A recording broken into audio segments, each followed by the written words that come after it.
Remember that bonus crisis on Wall Street? That was last year, for goodness sakes. Is that impacting your lifestyle, all you Wall Street bankers and fat cats and traders out there? Robert Frank says it just might be. Robert Frank, editor of the Wealth Report here at the Wall Street Journal. Bonuses on Wall Street, not so good this past year. Is anybody out there feeling it?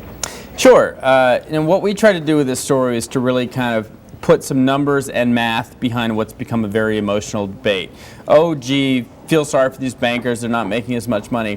What's happened this year that's different? Comp has been coming down for the last couple of years, but this year some banks, including Morgan Stanley, Deutsche Bank, and others, have capped the actual cash that they will take home in February. So let's say a few years ago or before the recession, a top managing director who was an experienced MD on Wall Street, let's say he had a $3 million bonus, $1.5 million of that was cash, and so they brought home $700,000–800,000 after tax. After tax. Right.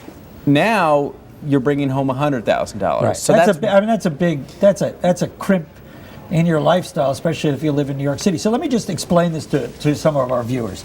The way it works on Wall Street is you get paid a base salary. That may be a few $100,000. It depends. If you're very, very senior, maybe $500,000 to $1 million. Yeah, most salaries are somewhere $200,000 to $300,000. Right. So you get paid a salary, and then you get a year-end bonus. That year-end bonus usually consists of two components.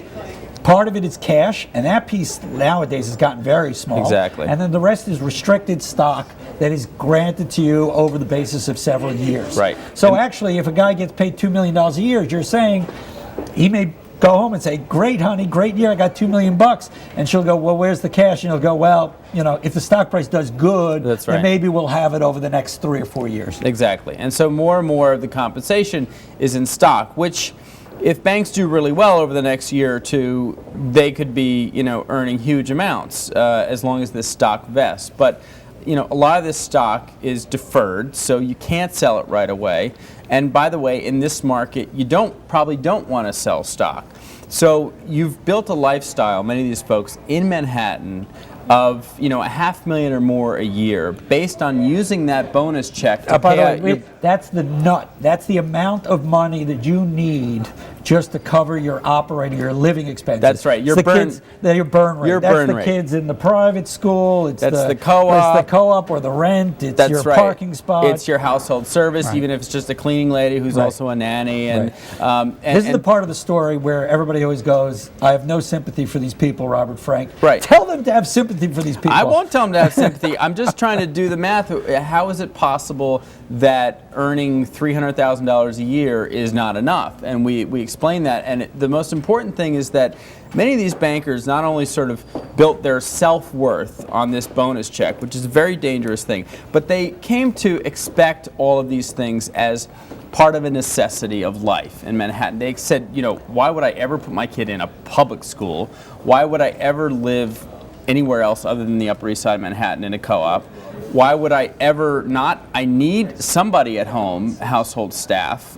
Maybe it's a work. So people are getting their great comeuppance right now. So I think a lot of these people are saying, they've come to, they're kind of wage slaves to Wall Street, and they've come to say, look, how is it that I need $500,000 a year more to live? Can I change any of that? And if not, what does it mean for my relationship and dependence on Wall Street? Right.